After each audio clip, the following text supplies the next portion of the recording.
Welcome to the nation of Domination, formerly known as the nation of Constipation with Mokan. This is your Division 4 weekly podcast with GM Kalethras. Yours truly, Terry Tam, filling in for Mokan, who's doing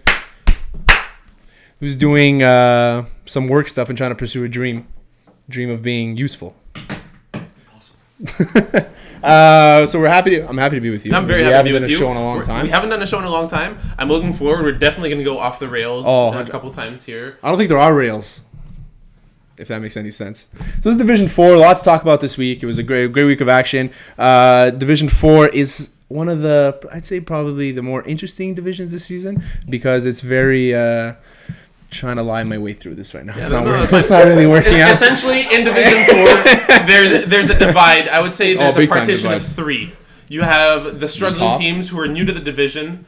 You have the bulk. Yeah. And then you have the 5 or 6 elite teams at the top. Which I have a few questions for you after to see who should be in Division 4 and who shouldn't be in Division 4.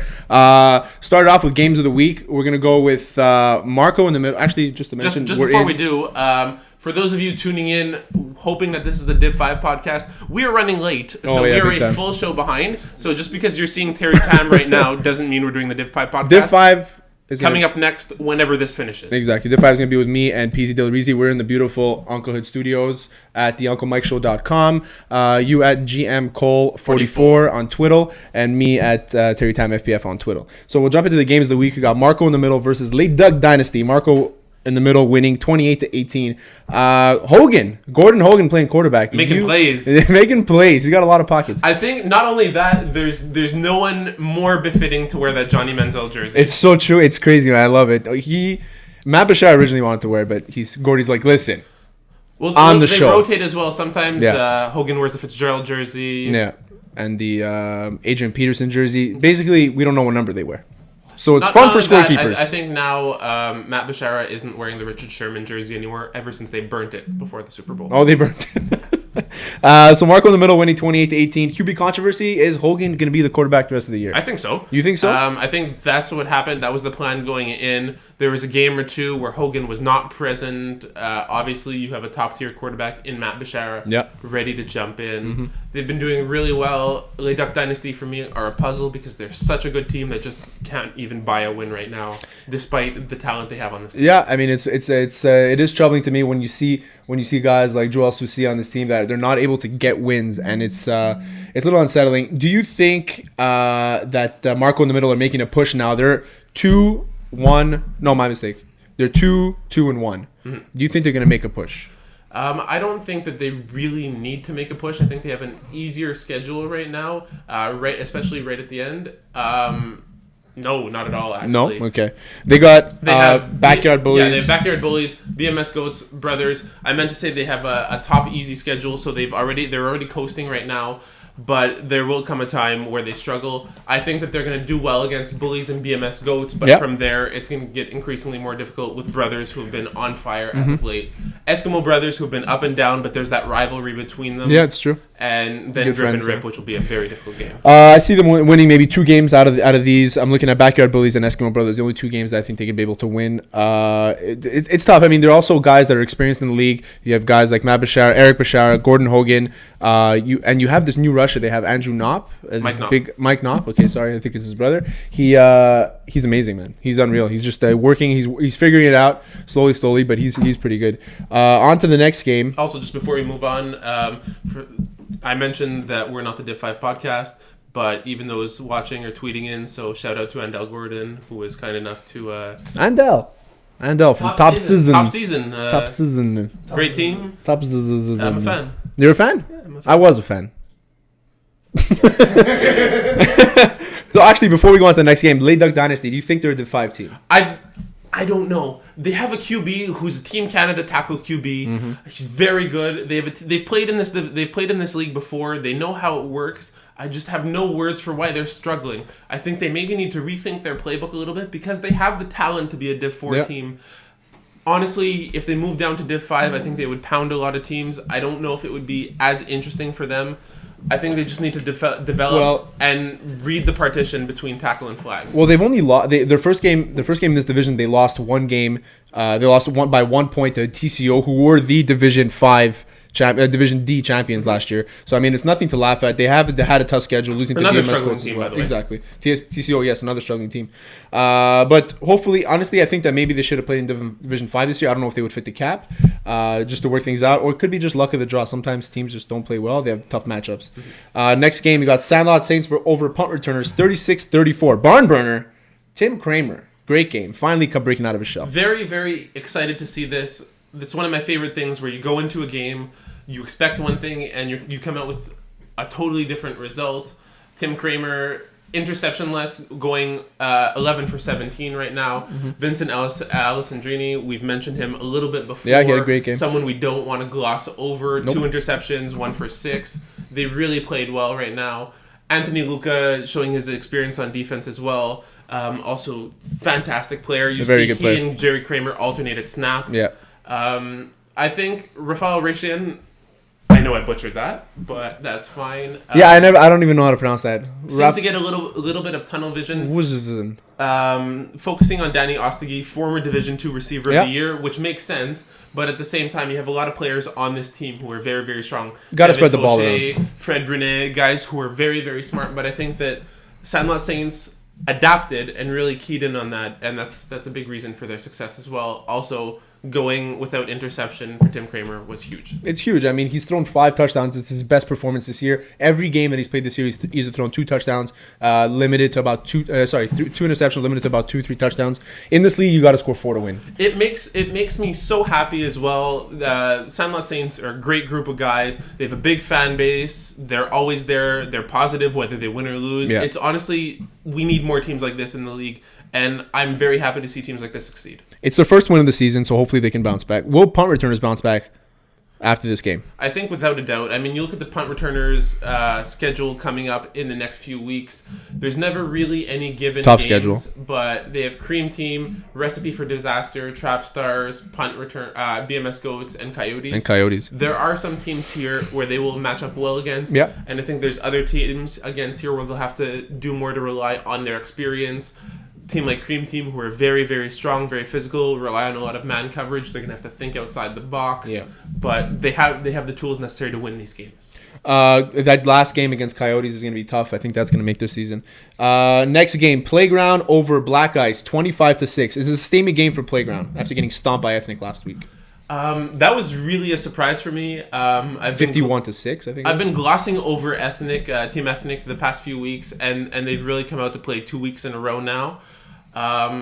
It's really perplexing me that, no offense to Niall Anderson, but I don't know why he's been taking snaps. He's a weapon on this team. Mm-hmm. He's much better suited to be playing receiver. Einheiber is the QB for this team as well.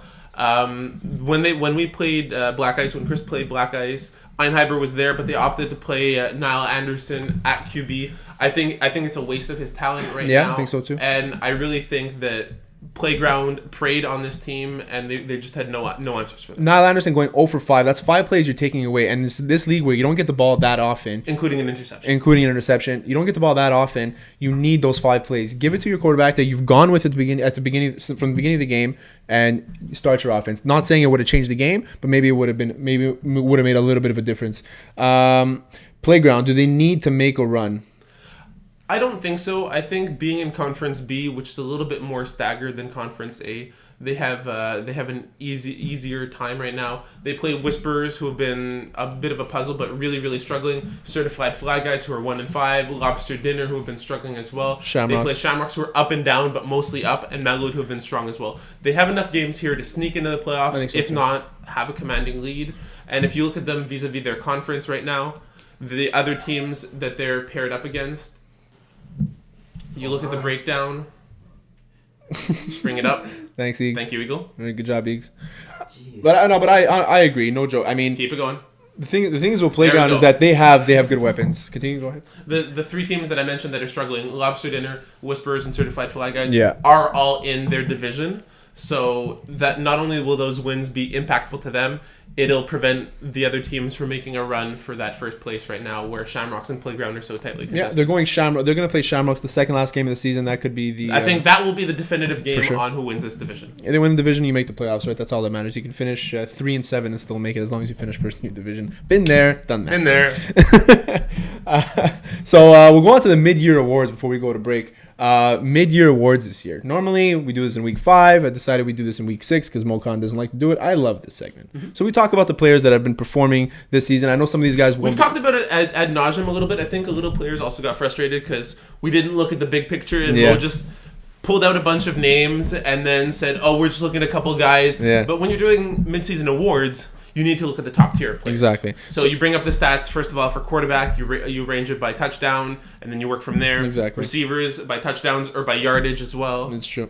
The way I'm doing it now is going into it, we're looking at the best players, okay? So it could be that some of these guys play in higher divisions. They might not be eligible for the award. I don't know if that rule's changed yet. No, it's still the same. So it's still the same rule. And I'm a big fan of that. So we're going to go quarterback. 3 nominees so far this year. Terrence Morsink, Fred Vien of Six Fast Guys plus one Ryan this year. Sammy Fader of the Coyotes. Who do you think is quarterback of the year? And don't be so biased. No, I won't be so biased.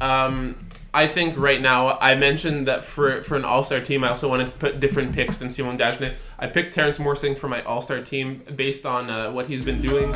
But from a purely statistical point of view, firstly, Terrence Morsink will miss 2 games this season. Okay, so that could affect him. Could affect him as long as the FPF deciders, which isn't us, by the way, for everyone who thinks it's us, it's not us. I wish. We have zero say in the matter. It's us. We give Rob his opinion, and then he just does whatever he wants with it. We have no say in it. So they will have to assume that Terrence has only played 8 out of 10 instead of 10 out of 10. Fred Vien right now has a great completion rating of 82.6%. That's incredible. That's more than that's only one incompletion every 5 passes, basically. Yeah. 4 interceptions, 28 touchdowns. He's been doing really well. Terrence Morsink right now, they have the same amount of games played since Crisp has 1 extra game played, but Terrence wasn't there. Terrence has 30, Fred Vien has 28, so it's still a very, very close race. It is a close race. I like Sammy Fader in this because he has him on his team. He doesn't have the best weapons like Terrence Morsink does, but he's only thrown 1 interception. That's very impressive to me in this division. When you throw 1 interception within 5 games, it's pretty bad. And throw 25 touchdowns. Yeah, 25 touchdowns, 1 interception, 12 sacks. It's the Ryan Kastner Award. It's the Ryan Kastner Award, exactly. A guy who stands back and just waits for everything to open up, but doesn't make mistakes. Yeah, and honestly, ask anyone. I would rather have my QB take a sack than throw an interception. Of course. You learned that the hard way, right? Now we're going to go wide receiver of the year. I was really surprised by this list, no joke, only because of one player. Alex Lewis, 26 catches, 455 yards, 12 TDs. Josh Buffone of BMS Goats. Buffoon, I don't know how to pronounce his name. Joseph. Is it? Yeah, Joseph? JB. Okay. JB, you know him? 24 catches, 420 yards, 10 touchdowns. Jordan Edwards of Cream Team, 18 catches, 334 yards, 9 touchdowns. Who would you give it to? So you glossed over Liam Mahoney already. You also theoretically have to gloss over Alex Lewis since he plays with us on our team. I know. In Division 3. But I glossed over Liam Mahoney because I nominated for 2-way.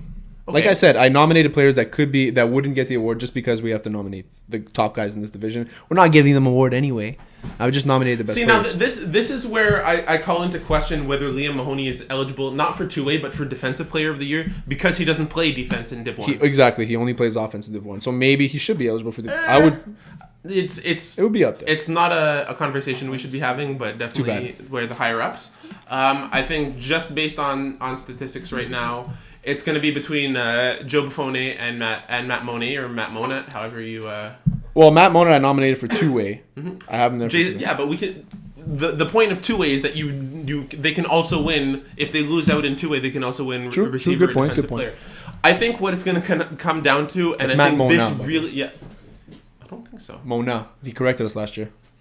Must be the Monet. Exactly. I think what's really going to hurt both Matt Monat and Jordan Edwards is that they play on the same team. That's true. And when you have a QB who distributes the ball evenly, you see where on a lot of teams, the receiver of the year, the defensive player of the year are really a standout player on a team that really focuses on them. Yeah. And I think the fact that these two are both in the running is testament to their skill, but it's going to hurt them both. True.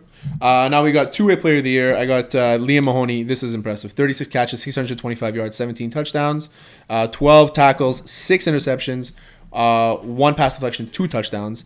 Then you got Matt Mona of Cream Team, 25 catches, 334 yards, 7 touchdowns, 8 tackles, 6 interceptions, 4 pass deflections. Now, James Owayon, guy who I've never really heard of. Looking at his numbers. Player for John Abbott football, receiver. All of Shmoney are basically John Abbott receivers who are actually still excelling on the defensive side of the ball as well. It's crazy. They're really good. He has 20 tackles, 4 interceptions, 1 pass deflection, and 2 touchdowns. Very impressive. Looking at that Shmoney team, they had a lot of guys that I would have nominated for defensive player. If you bring up defensive stats and if you sort by interception as well, you see Emilio Cecere up there. Yeah, exactly. You see Joey Vizzi, who has a couple of interceptions as well. Yeah. Connor O'Brien, who started out really strong. He's been absent from a couple games, so we haven't been saying his name as much. Fred Brunet has been solid on defense as well. Also a player who's been doing well on offense. Right now, I think I would really be leaning towards either Cecere or Ohayon. Ohayon has great receiving stats as well, so that's someone who's definitely nominated for two-way player of the year as well. Yeah, I don't know if Liam would be eligible, but I think I would definitely side with Ohayon on this. So far, I mean, with the rules in place, it looks like it would be either Matt Mona or James Ohayon for two-way player of the year.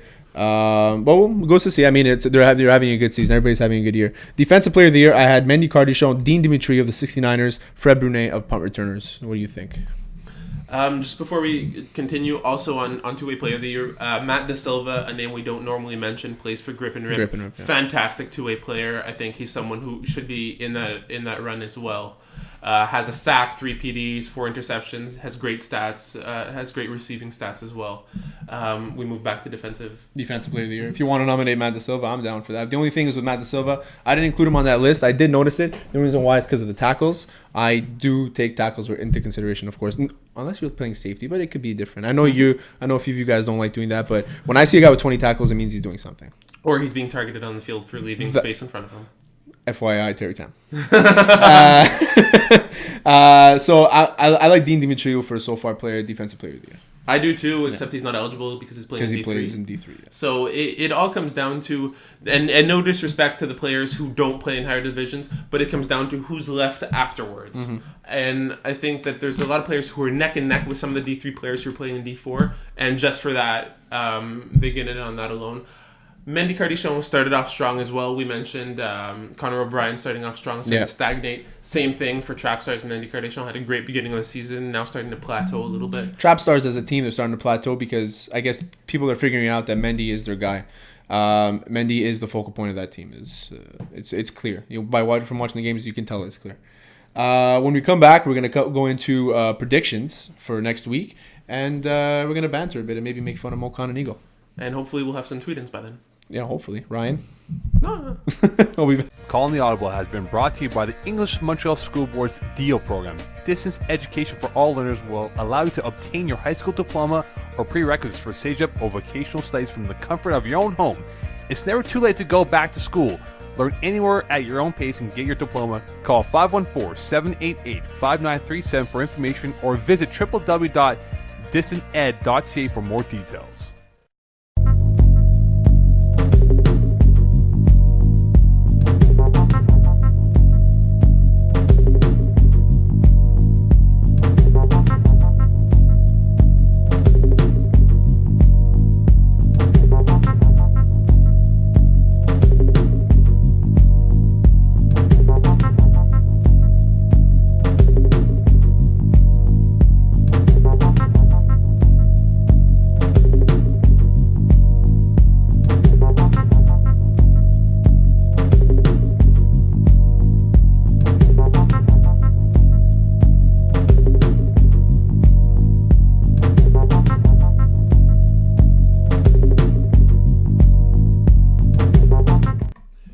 Back while my phone shuts off. I'm Terry Tam. You can follow me at Terry Tam FPF. GM at GMKOLE44. You're watching us on theunclemikeshow.com. In the Coast to Coast Studios. You might also be listening to us either on youtube.com/flagplus, having downloaded the podcast, If you've not done any of those above, I'm really wondering how you've gotten to this point and hearing us, but I'm not complaining. But YouTube, you can watch on YouTube or FPF Podomatic, Eagle, right? FPF.podomatic.com. FPF.podomatic.com.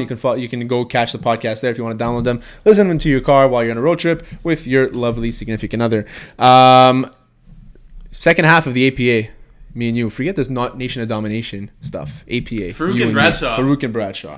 We're going to go predictions for next week. I got 3 games here. 3 games that I've outlined. 6 Fast Guys plus Ryan at 4-0-1. Go into the 69ers, I guess. That's phrasing. 69ers 3-2 at 3-2. Who do you think has this win and why? Right now, 6 Fast Guys plus Ryan have been unstoppable to this point. They've been very strong. They have a strong rush, which is going to keep Shea Harbour in the pocket. Mm-hmm. They have players who can make plays on defense. And even despite the fact that the stats tend to be skewed one way on the 6 Fast Guys plus Ryan receivers, they come up and surprise you. You cover one guy, Fred Vien finds the open man with ease, and they score. It's very, very difficult to stop them right now. Without Blanchard, too, which is pretty impressive. Finals MVP, Justin Blanchard. Which Finals MVP? We're contractually obligated to... Sorry, Justin. Next game, I agree. 6 Fast Guys in that game for sure. Next game, Game Changers at 4-1 versus Mustangs DG at 4-1-1. This is very, very interesting because both teams... we weren't really high on. We didn't talk a lot about them going into the season. Game Changers have had some injuries. They've made some key acquisitions and pickups. Mustangs DG have floated under the radar. Mm-hmm. They've beaten teams they had lost to in the past, namely Marco in the Middle. They gave Marco in the Middle one of their losses as well. I'm really torn on what to pick on this one, but just based on what I've seen and how they've been adapting over adversity, I'm tempted to go with Game Changers. I really like what they've been doing. I like Game Changers as well. I think that just the fact that they just know how to win games. They know how to prepare. They're very smart kids. They understand the game very well. Sakis is, I've always said he's one of the best quarterbacks. We're getting old when we're calling kids and university kids. It's true, eh? Damn. Yeah. Okay, damn. So I'm going Game Changers on that one. No spreads, because those spreads that Mokan has are useless. Next game. We don't even touch back on them afterwards. No, it's useless. Doesn't make sense. I kind of like it because it gives me more than just a prediction, especially when there's a game that we think is going to be really out of reach. Okay, so Game Changers 3.5. Go. Over. They'll beat the spread. Okay. Eskimo Brothers at 1-4 versus Brothers at 3-2. What do you got? I think this might unfortunately be a write-off season for the Eskimo Brothers. I've mentioned it before, but until they find solutions for their offense to really drive the field and score, rather than making key turnovers and not capitalizing on what they have and the athletes they have on defense, Brothers are just going to roll. Brothers are coming off of a loss, but they're a very strong team. Yeah. Morgan Tadgefeld is one of the more underrated QBs in this division. You're a big fan of Morgan Tadgefeld. I am. Yeah. He not a player we've heard a lot about in this division. Connor O'Brien, DB for Concordia as well, a player who's been getting a lot of press early on for his defensive capabilities. I like this team a lot. They have Eric Raps as well, player who's played with the Legends, has higher division experience that he brings to this team. Yeah, I mean, the Brothers right now, they're on fire. I'm looking at the Eskimo Brothers. I mean, with Sean Steen played this week, I think I saw him with the ponytail. He played this week. I don't know if I think they lost. The only thing is that they're very one-dimensional in this team, and they need to add somebody in. They need to add somebody in that will run their defense because they're getting blown up. Their offense it works sometimes. Zach Stacks, I mean, he pretty much knows what he's doing, but he needs his weapons. If he doesn't have his weapons, he needs to lean on Victor Kozlowski either to call plays for him or really just to get that input. Yeah. Because they have the talent. If they're proceeding with him at quarterback, they need to make the most of what they have. Yeah, you're right. So, GM, what did we learn today? I learned that we can manage having a host that doesn't even play in the division. Then again, Mo doesn't play in the division either. Doesn't play in any division. I think that we can manage, and we do really well together, and it's time we have our own show. Yeah, APA. We'll call it APA. Not the Nation of Constipation. So you can follow me at TerryTimeFPF, you at GMKOLE44. And stay tuned, because those of you who've been waiting patiently for the D5 podcast, because that's the bulk of the viewers right now. Pretty much. If they see you, they're like, oh, this isn't the D5 podcast, because we don't get any viewers anywhere else. And it's the only chance I get to be on twice, and which I love. And I'm going to be back with Peas, the Flag Plus bromance. You can follow Mocon at Mocon19. Don't follow him too much. He tweets a lot of nonsense. We're here in the Uncle Mike studios at theunclemikeshow.com. Go on YouTube tonight. Eagle's going to work hard and he's going to put up the podcast if you haven't. YouTube.com/flag plus spf.podomatic.com. You can find us on iTunes. You can find us on iTunes. There you go. Thank you, Eagle. And we'll be back next week. And good morning, Park X. And just one more time.